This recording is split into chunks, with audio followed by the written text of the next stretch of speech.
Master. நம்ம இந்த பதிவில் பைத்தான் ஃபைலில் MySQL கனெக்டரை எப்படி இன்ஸ்டால் பண்ணுறது அப்படின்னு சொல்லி நம்ம பார்க்கலாம். அதுக்கு நம்ம கமாண்ட் ப்ராம்ப்டில் போயிட்டு, இப்போ கமாண்ட் ப்ராம்ப்ட்டுக்கு நான் போயிட்டேன். இப்போ இந்த கமாண்ட் ப்ராம்ப்டில் பைத்தான் ஃபைல் இருக்கான்னு முதல்ல பார்க்கலாம். பைத்தான் -version அப்படின்னு நான் டைப் பண்ணுறேன். இருக்குது. பைத்தான் 3.11.3 இருக்குது. பிப் ஃபைல் இருக்கான்னு பார்க்கலாம். பிப்புடைய வெர்ஷன் என்னென்னு பார்க்கலாம்.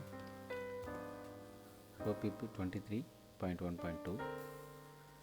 ஸோ நான் க்ளோஸ் பண்ணிக்கிறேன். இப்போ பிப்பில் MySQL கனெக்டர் இருக்கான்னு பார்க்கலாம். ஸோ நான் லிஸ்ட் பண்ணியிருக்கேன். அதில் MySQL கனெக்டர் இல்லை. இப்போது நான் MySQL கனெக்டரை இன்ஸ்டால் பண்ணுறேன். MySQL connector Python just enter கொடுத்துட்டேன். இப்போது successfully installed MySQL connector Python 8.0.33 அப்படின்னு சொல்லி நமக்கு டிஸ்பிளே காட்டுது. இப்போ நம்ம போய் லிஸ்ட் பண்ணி பார்க்கலாம். இப்போ MySQL கனெக்டர் பைத்தானில் இன்ஸ்டால் ஆகிடுச்சு. இப்போது இதே நான் அன்இன்ஸ்டால் பண்ணுறது அப்படின்னு சொல்லி பார்க்கலாம். இது ரொம்ப சிம்பிள் தான். PIP லிஸ்ட் அப்படின்னு போட்டுக்கிறேன். இப்போது நான் PIP uninstall, அதாவது PIP uninstall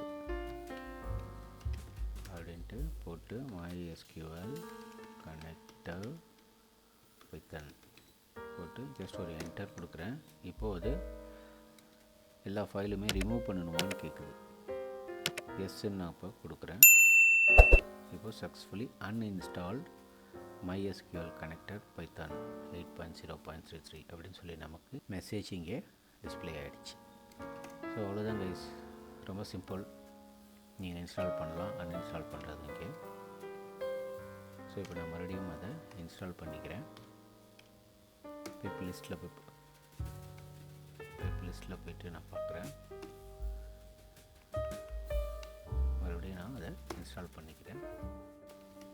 That's it.